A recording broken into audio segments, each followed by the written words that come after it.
So when it comes to connecting, one thing that I think is vital and has given me a lot of success is that obsession for learning. Because they say a jack of all trades is a master of none, but did you know a master of one is often better than a master of none, right? So what that really means to me is peripheral information is super, super important. It doesn't matter if I could tell you every fact and statistic about SMS marketing that exists if I don't know how to relate it or communicate it to you. Like, if I don't understand how a restaurant works, I'm not going to be able to communicate how I can help a restaurant. In the same way with connecting people, when I'm meeting a credit card processor, I have to understand, where are you working? Do you have a focus? And then from there, I can say, okay, who are good connections that work in the same space? Who's talking to the same audience?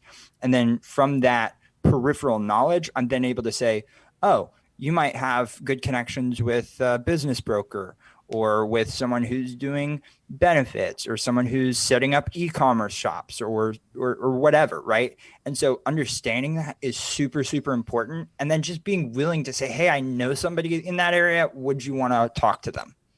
Because you might be able to connect with them. Yeah. Sure, absolutely. Okay, cool. I'll make the connection. And then you just send an email. I even made an entire app to do just that for me.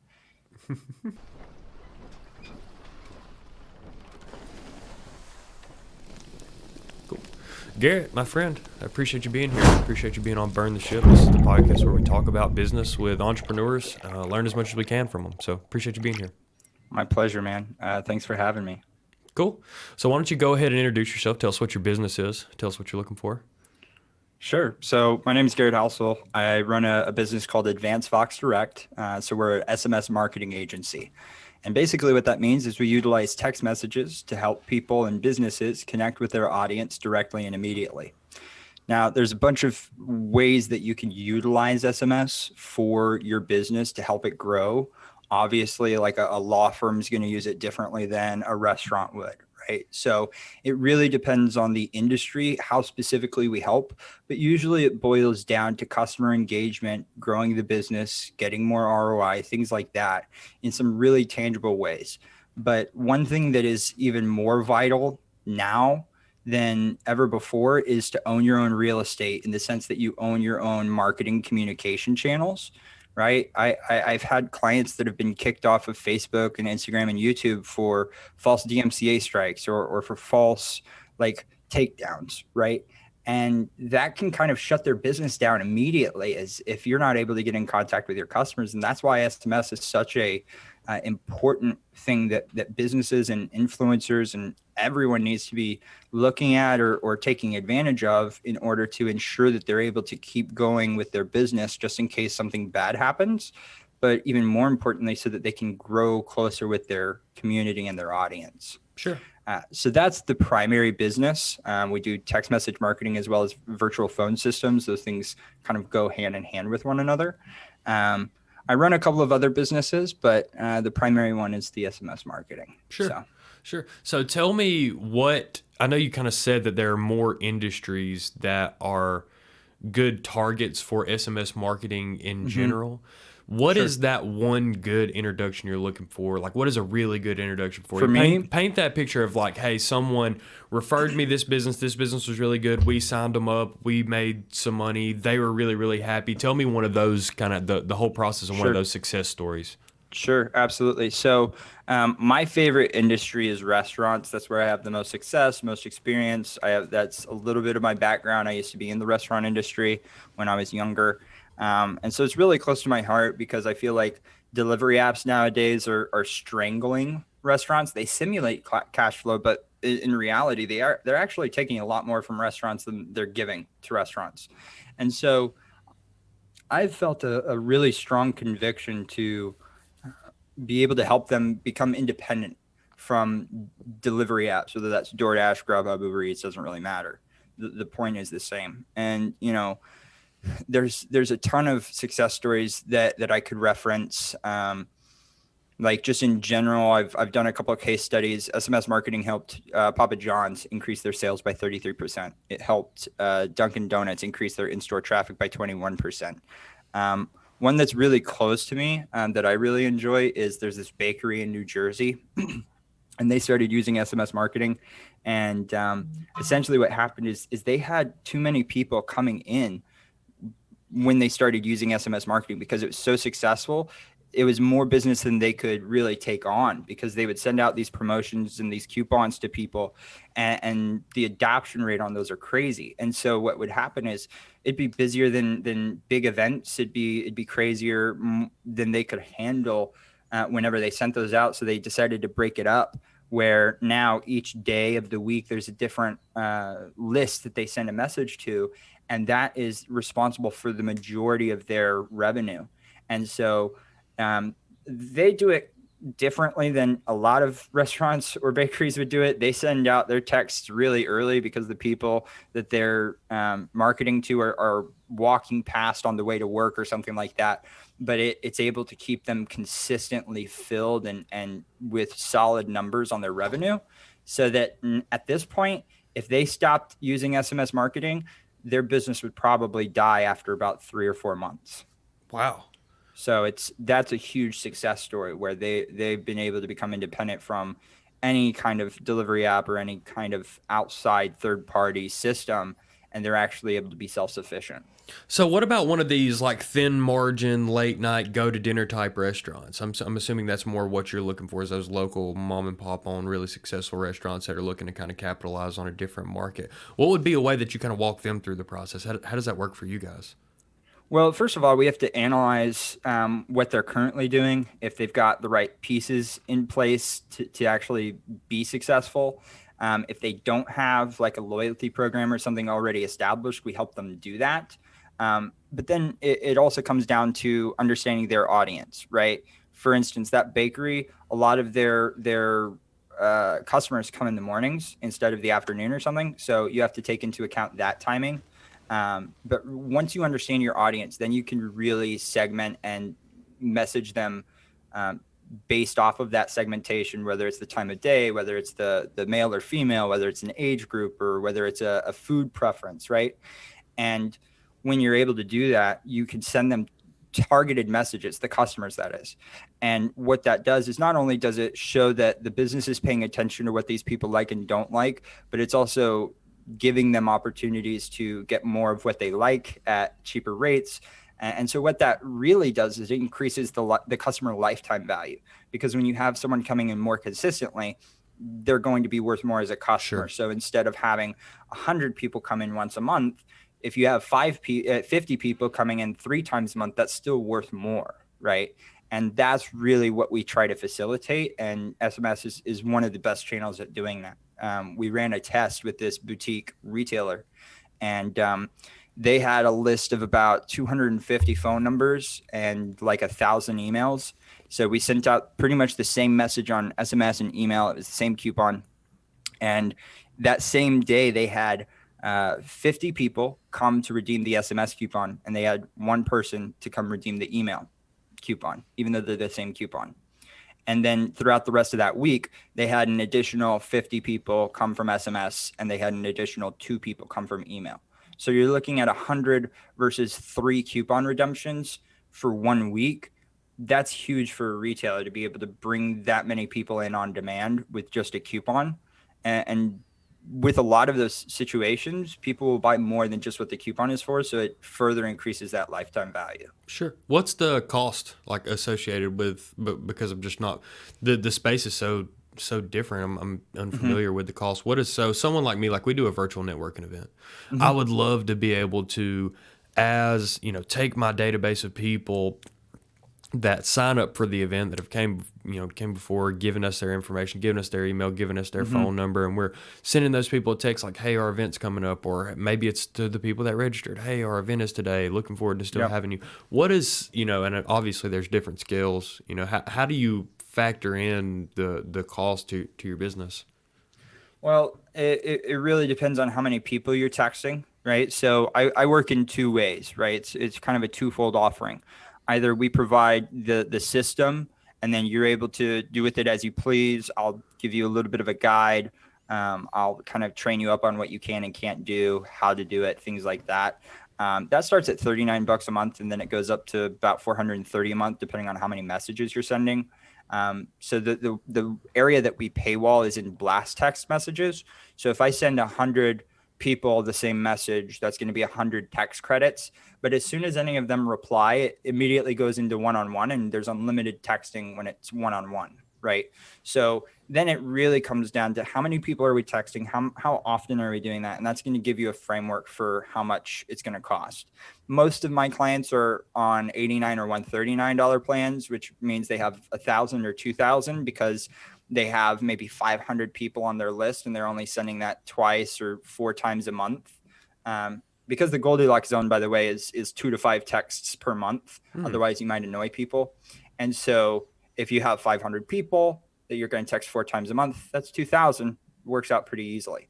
The second way that we work is in managed SMS services. That's for people that don't really have the time or energy to learn how to do it. On top of the fact that the reason I started it is because I noticed that I was able to get better results than the clients that were just doing it on their own, because they don't eat, breathe, and sleep this like I do, right? So that you're talking about the difference between 300% ROI and 8 to 1,000% ROI, right? So that's more expensive, and usually it's going to be the most expensive the first month, and then we'll have a smaller fee every month after that. And that's just for setting things up, getting the plan in place, and then executing on it, and then just managing it from there. So that's usually for people that just want to either answer the phone and texts and not have to really build the system or worry about it. Sure. And then we also have VAs. If somebody doesn't even want to answer texts or phone calls, then we only send them the things that are relevant to them and manage everything else from there in terms of their phone system and their texting. So those are the 2 ways that it works. So and that's the pricing. How take me back a little bit. Where did you what was your initial kind of entryway into business, and how did you develop this network of restaurants? Oh man, that goes back a while. I mean, so I'm good at chemistry. It's what I study. That's what I graduated in. But ever since I was like 13, chemistry's kind of been my thing. So I started doing sales when I was 13. I would make these little crystals out of borax on pipe cleaners, and they would look really pretty. And I'd go knocking on the doors in my neighborhood and I'd sell them. And then I did the same thing with silly bands and stuff like that. Silly bands. Oh my gosh. Yeah. You just unlocked a childhood memory for me that I forgot I had. I know, right? Silly I would buy a bands. bunch of them, and then I'd find ones that weren't super common, and then I'd charge more for those, and the ones that were common I'd charge less for. And so it was fun. I was like 13 or 14 when I was doing that, and so it was a nice way to make a little bit of extra side money while entertaining myself, right? And so I did that. And then I did sales for a company called Vector Marketing. I was selling Cutco. I ran one of those offices for a while until my GM kind of drove it into the ground. But when I graduated college, when I was 17, I went into aerospace engineering as a chemical engineer. And I did that for a couple of years. And that was really where I tapered off from business. But then this was in Texas, which is where I'm from. And so after a couple of years, I decided I need to get a change of environment. I need to move, because I was in the middle of a bunch of personal issues, a really bad breakup, some conflict at work. Someone tried to kill me, some broken relationships, some drug addiction, like all these things that just really weren't great for me. It was just kind of this come to Jesus moment where it was like, I need a fresh start. So I moved to New York to live with my little brother. He was going to college here, and he graduates next year, which I'm super excited for. He's doing a tri-major. He's a genius. He's a year younger than me. And when I got here, the father of one of my friends asked me to help him found Vox Direct, which is the company that I actually started with and the platform that I leverage the most. They're that unified communication system. Advanced Vox Direct is really just a step further where I do the managed services, but we still leverage that platform primarily. Mm-hmm. That's what really got me into business and entrepreneurship. And when I got here, I knew that I didn't have a network and I needed to build one. So I was like, what can I do? I'm going to go to networking events. So I networked like a madman. I was going to at least one event almost every day, sometimes 2. And I was just getting really good at that. And then I created this list of events and organizers that were good and bad. So I had this little white list and black list. And then I was like, shoot, I could make some money doing this. So whenever I met a good connection, I was like, hey, so you seem like a really cool connection, someone I want in my network that I think is really beneficial for events and stuff. I'd love to be able to send you invites to other events because I know that there's a lot of bad ones. So I've created this curated list. So for $10 a month, which is less than Starbucks, and most of these are free events that are really high quality. Is that something you'd be interested in? They're like, yeah, absolutely. So I built this list up to about 120 people. And then I would approach the organizers and say, hey, I brought 100 people today and I can prove it. I'd love to keep promoting your event if you're willing to pay me for it. They're like, sure, absolutely. So Yeah, for like 30 exactly what minutes I of would work on say. the first 2 or 3 days of the month, I would make around 2 grand, which is awesome. Right. And then from there, I started hosting my own events because as I was looking and learning from these events, I was like, well, this music's too loud. How loud can it be before it's an annoyance or before it's distracting? What kind of food is good to have there? What kind of music is It's good to have there? just more math. Like, yeah, how Yeah. can we make this event as good as possible? And so I started hosting these events. I got really good at negotiating places. It's like I'm not going to pay you $1,000 to reserve the space because with the number of people that I'm bringing, I can guarantee you're going to get twice, if not three times that from the cash bar that's upstairs. So if you don't want to have 150 or 200 patrons here in the next week or I'll go two, next door. uh, then I'll just go to it somewhere next door that'll let me do it, And I mean that they don't really have a choice at that point. And so it was good for everyone involved.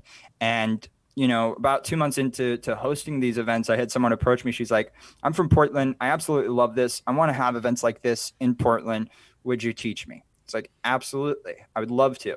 So created this brand called Known Networks. I created these frameworks of how to produce a good events. Here's the collateral you need. And so within 3 months after, like, I would basically approach these people in other places and just be like, if you can prove to me that you can host a good event, I'll show you and train you.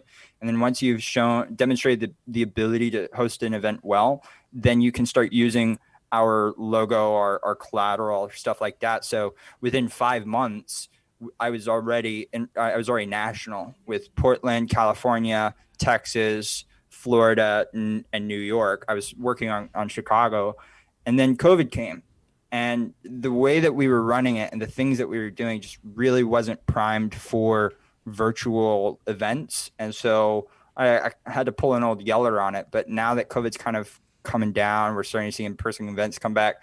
I'm gonna start it back up, and then we'll just go from there. Sure. But that's a little story about like what I've done, my success in doing that, starting an additional business with what I was doing before, and then just how I was able to utilize SMS marketing in a way to generate a business out of nothing. Sure. Right. So hopefully that was helpful. No, yeah, it makes a lot of sense. Tell me, how did you get the connections to the restaurants?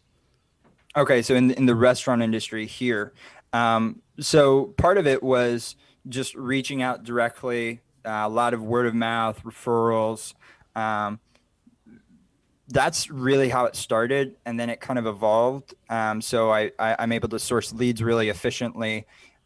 Personally, I don't like cold calling, and I try not to shy away from it. But for the restaurant industry specifically, sales calls are something that annoy the heck out of them, like beyond annoying.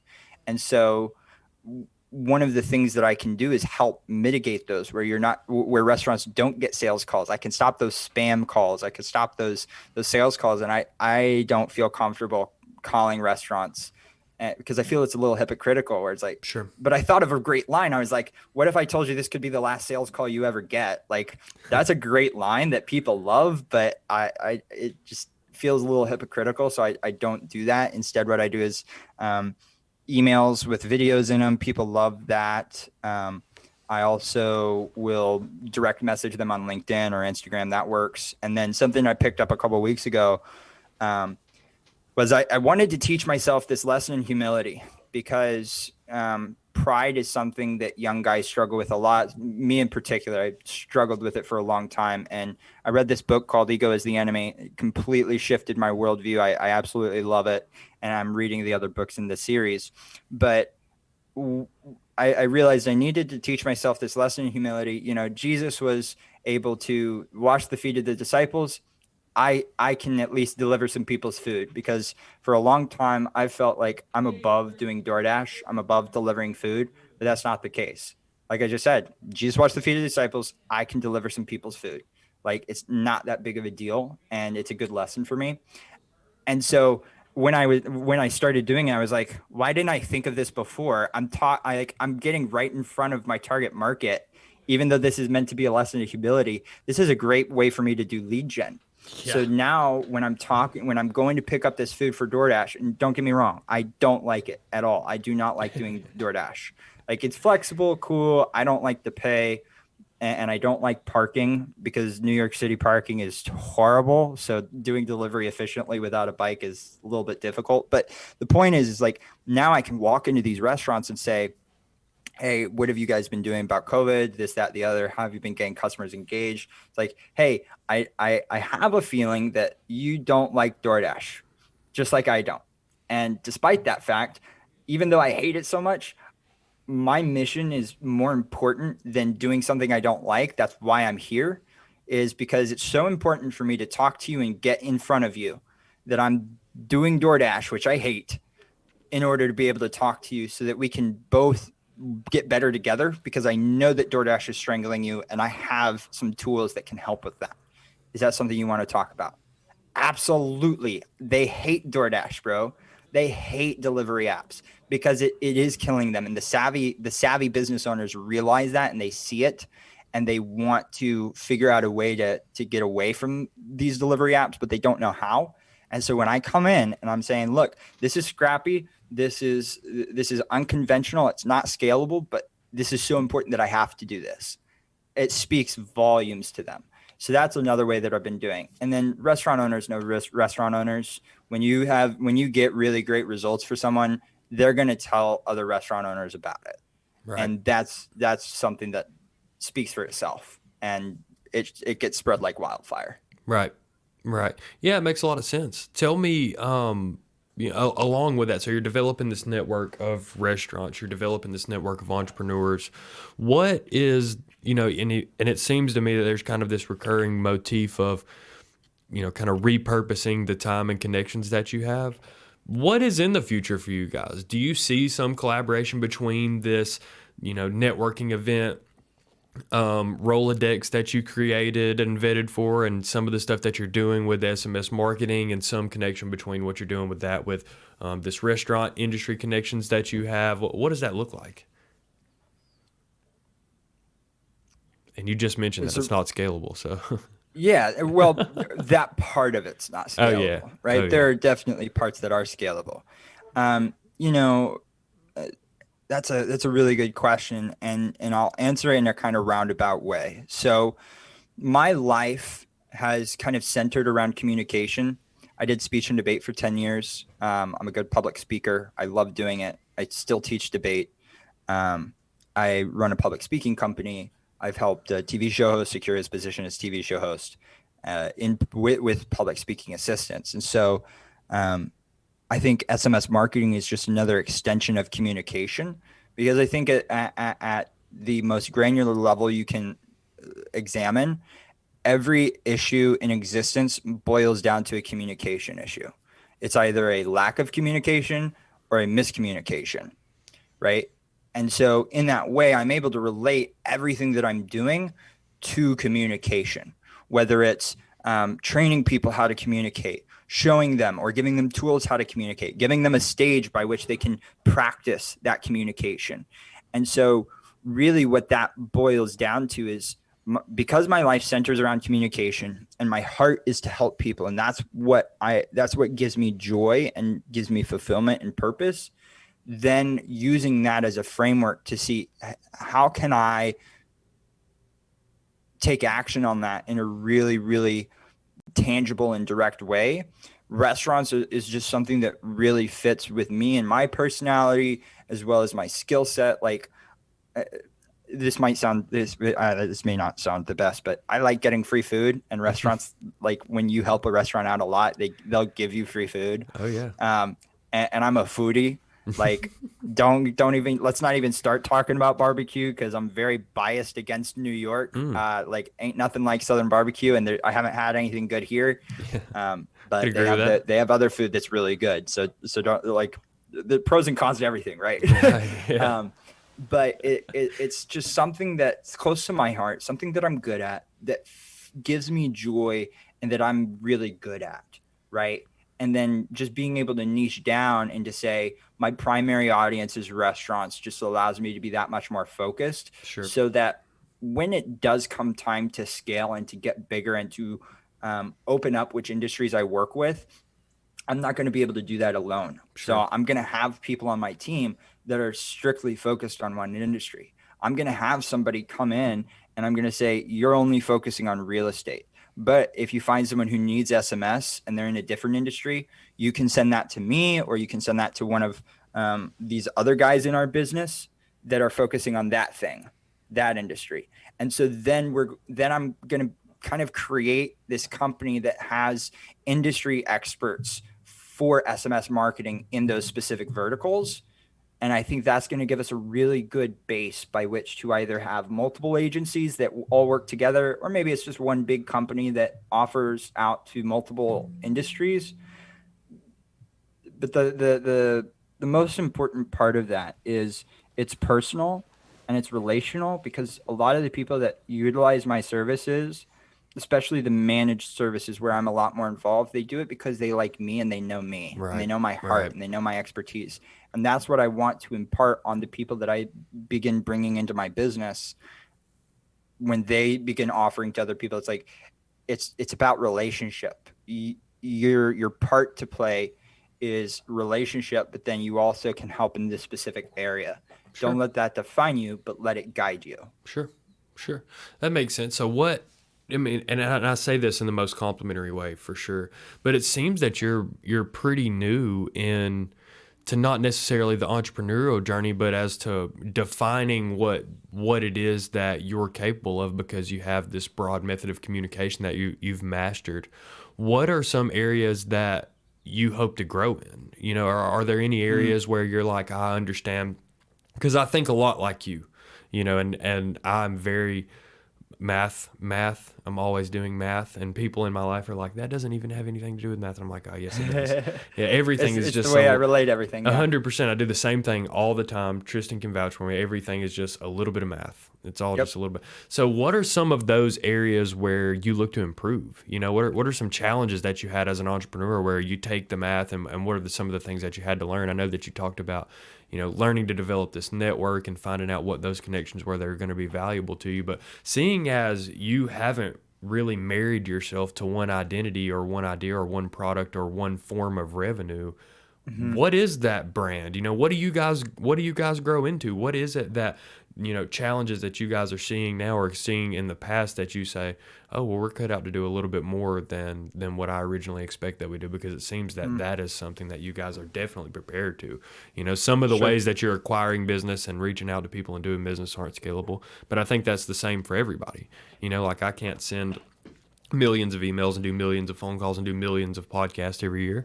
I can't Right. do that. So there's only so much scale everything can have. But, you know, I look at you guys and I see nothing but opportunity. You know, I see Yeah. nothing but opportunity to stretch into other spaces and be a different kind of entrepreneur and mentor and assist other people through their challenges Right. and make their business as lean as possible. So what is that, you know, aside from that fulfillment aspect, that joy of helping other people, what is the end goal for you guys? I mean, because I'm getting like the social network Mark Zuckerberg vibes when he's like writing, you know, he's doing face mash and doing girl versus girl who's hotter Uh-huh.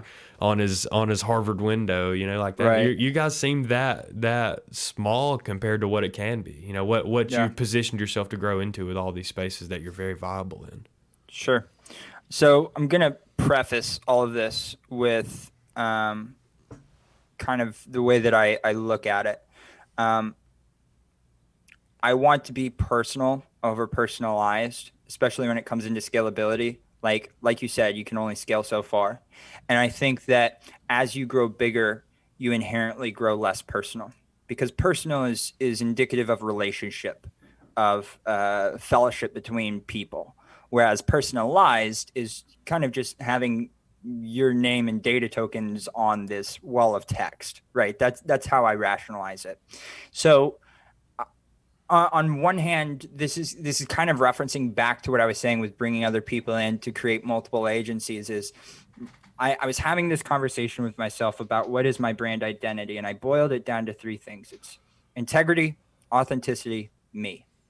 That's my brand identity. Me. I am my brand identity. And I want each person that I incorporate into what I do to have that same mindset of it's not just about relationship, it's about being personal, which are kind of the same thing, but it's about that intimacy, right? And I struggle to say that we want to scale to the point where we can't do that, because that'd be great. That'd be awesome. But then we lose part of what makes what we have so special.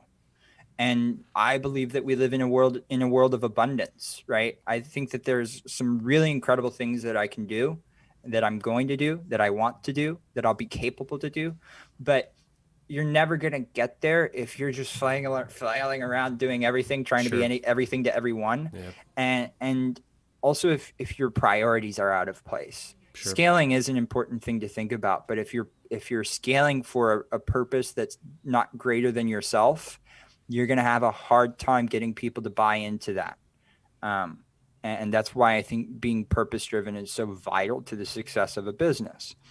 As far as like the issues that we've come into contact with, that we've been dealing with, when I started this, it was really my first venture into entrepreneurship of any type.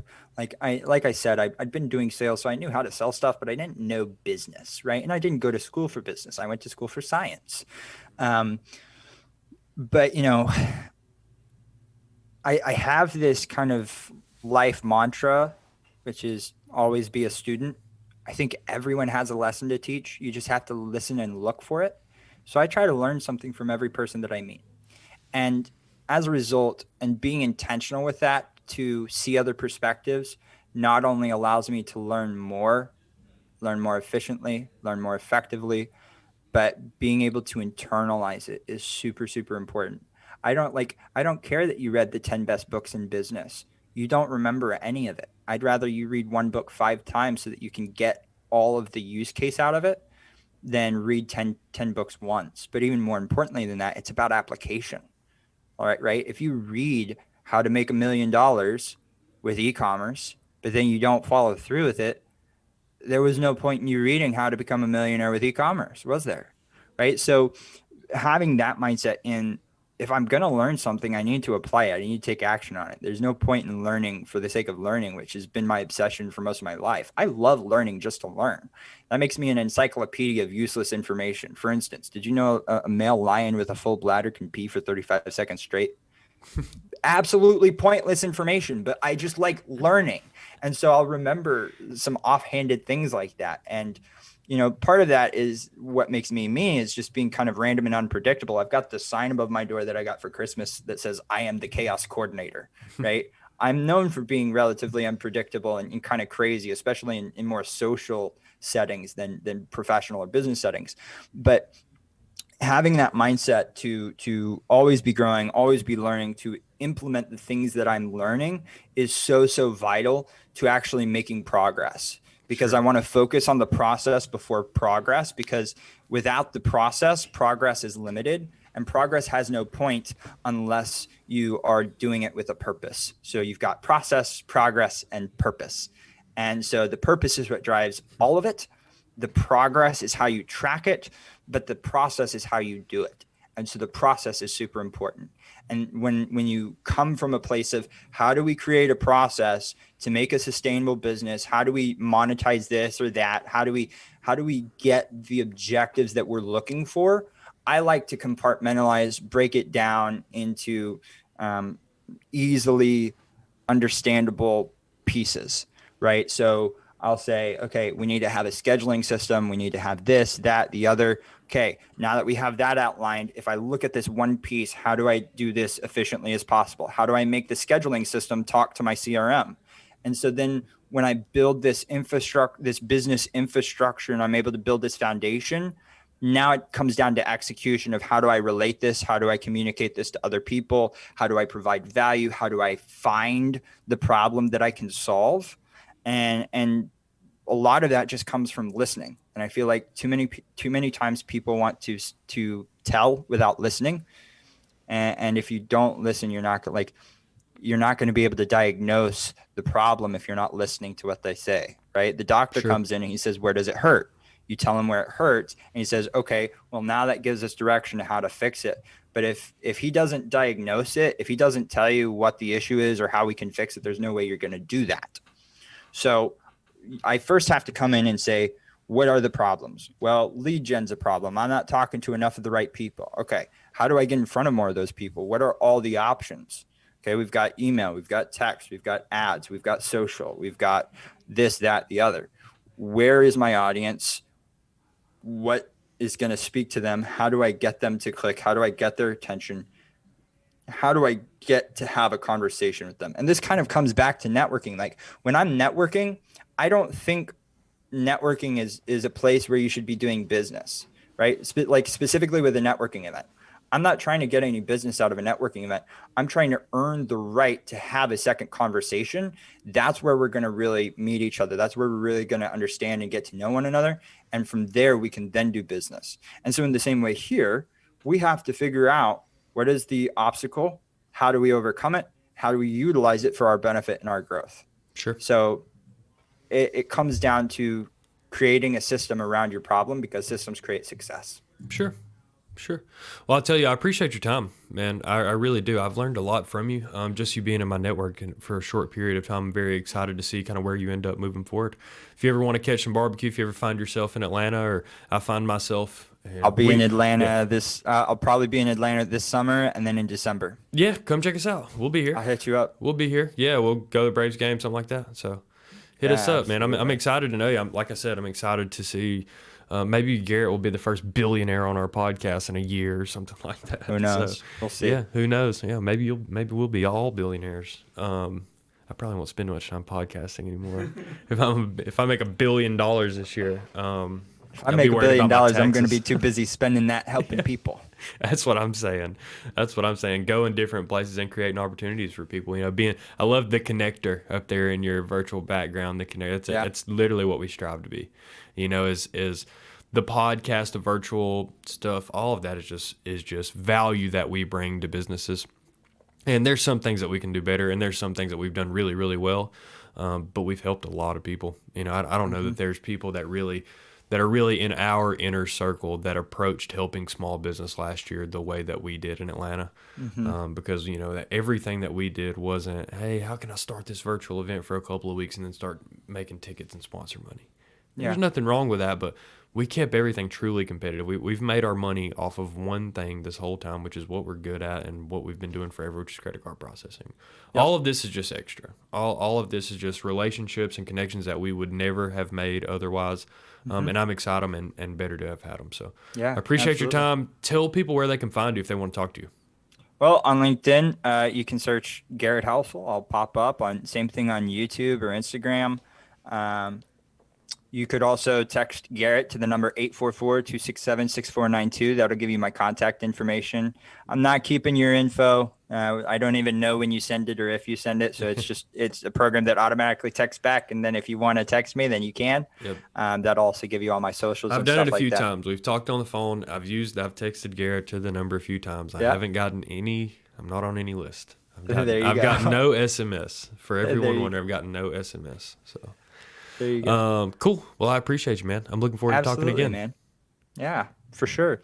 The connector is a title that was not self-coined. It was given to me. Mm-hmm. And like, if I could leave a nugget about connecting and being a connector, one thing that I think is super important.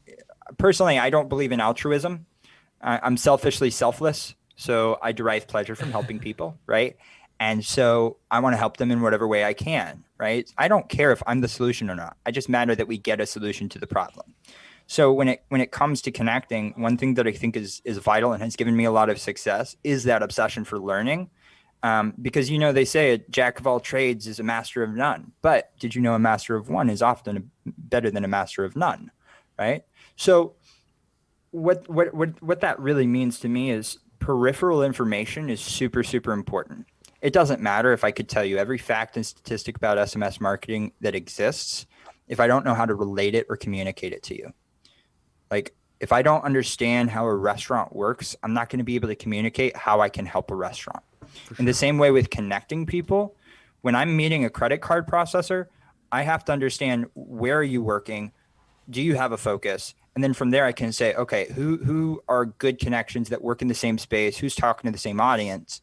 And then from that peripheral knowledge, I'm then able to say, oh, you might have good connections with a business broker, or with someone who's doing benefits, or someone who's setting up e-commerce shops, or whatever, right? And so understanding that is super, super important. And then just being willing to say, hey, I know somebody in that area. Would you want to talk to them? Because Sure. you might be able to connect with them.